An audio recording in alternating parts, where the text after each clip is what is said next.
Mambo vipi mtazamaji na msikilizaji wa Juisa African Story? Dunia ina vitu vingi sana ambavyo vinakuwa vinatutatiza. Kwenye nchi zetu za Afrika kuna kitu ambacho bado sisi hatujakumbuka kiakili. Ndio maana wanasema kwamba sisi bado tumekuwa ni watumwa sana, kwa sababu tumekuwa tunaamini vitu ambavyo sio vya kuviamini. Uchawi, mambo ya kushirikina, hivyo ni vitu ambavyo vinatutesa sana. Sasa hicho kitu kimetufanya kwamba tushindwe hata kufikia level fulani ya maisha, kuwa watu fulani, kwa sababu tunaamini katika watu wenye level ya kuwa watu fulani ni wachawi, lakini sio hivyo. Sasa kitu kimoja ambacho naweza nikasema kwamba inabidi tubadilike, kwamba sisi wa Afrika of course inabidi tupambane. Usipopambana kwenye maisha yako, hamna mwingine anaweza kukupambania, but wewe mwenyewe ndio una uwezo wa kupambana na kufikia mtu fulani ambaye inatakiwa uwe mtu huyo.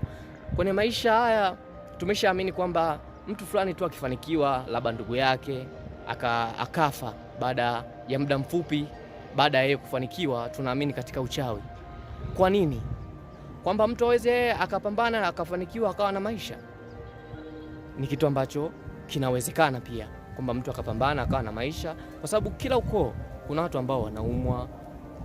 Yes, anaweza akafa. Hilo sio jambo letu sisi, ni jambo la kumwachia Mwenyezi Mungu, yeye ndo anayejua kila kitu.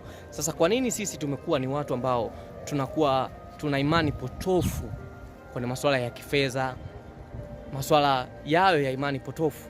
So inabidi tujifunze vitu vingi sana. Kuna mambo mengi ya kujifunza sana, kujilinda kiakili na kufanya kazi. Biblia yenyewe imesema kwamba asiyefanya kazi asile. Haikuzungumzia kwamba yani haikuwalenga watu baadhi, iliwalenga watu wote, kwa sababu tunahitaji tufanye kazi. Mwenyezi Mungu ndo mwenye kila kitu. Mungu ndo mwenye utajiri, Mungu ndo mwenye kila kitu. Mbona wakina Suleiman walipewa utajiri na Mungu? Sisi ni wakina nani? Kwa kila mtu ana uwezo akawa tajiri na akafanikiwa.